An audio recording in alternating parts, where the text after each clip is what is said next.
हीअ नवे जे दौर जी रोमांटिक मूवीअ जो रोमांटिक गानो आहे।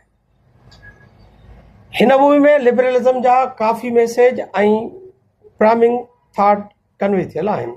ग़रीब घराणे जे छोकिरनि लाइ अमीर घराणे जो छोकिरो स्टेटस भरियो घराणे जो माहौल, हिकु बीठल फैमिली जिथे जी वॾी भेण जो रिश्तो थियण बि नंढे ऐं वॾी भेण गॾिजी नंढी भेण जे शादी जी जुस्तजू करण ऐं नफ़्सियाती तौरु नंढी भेण जो वॾी भेण जी शादीशुदा ज़िंदगी मां हरखिजणु ऐं ज़ाहिरी तौरु छोकिरी खे हासिलु करण जी जुस्तजू छोकिरो करे थो।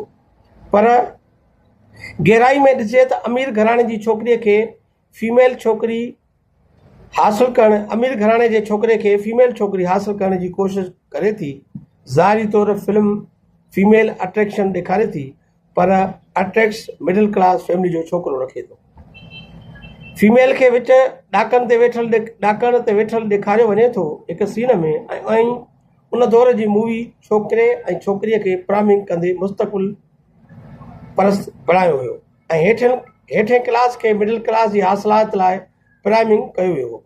अॼु बि सरकारी नौकरी मर्द जे छोकिरीअ लाइ अट्रैक्शन जो अणसिधो सबबु थिए थी।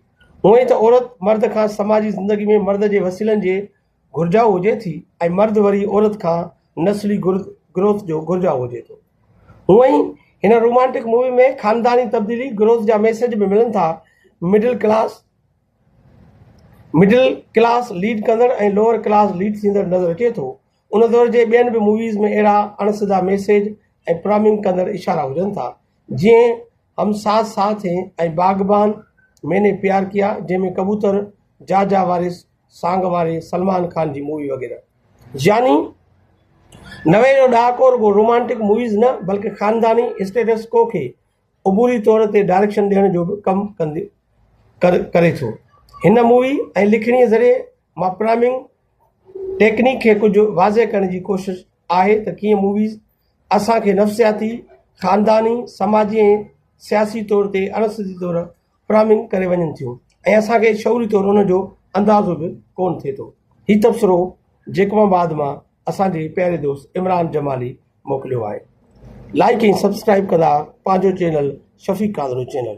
तव्हांखे हिन चैनल ते खोड़ सारियूं मालूमाती, तफ़री, साइंसी ऐं इल्मी ॼाण मुहैया थींदी। वॾी महिरबानी। जेकॾहिं तव्हां बि पंहिंजो कहाणियूं, मज़मून ऐं शाइरी मुंहिंजे चैनल ते हलाइणु चाहियो था त मुंहिंजे व्हाट्सएप नंबर ते पंहिंजी कहाणी, शाइरी ऐं मज़मून मोकिले सघो था। महिरबानी।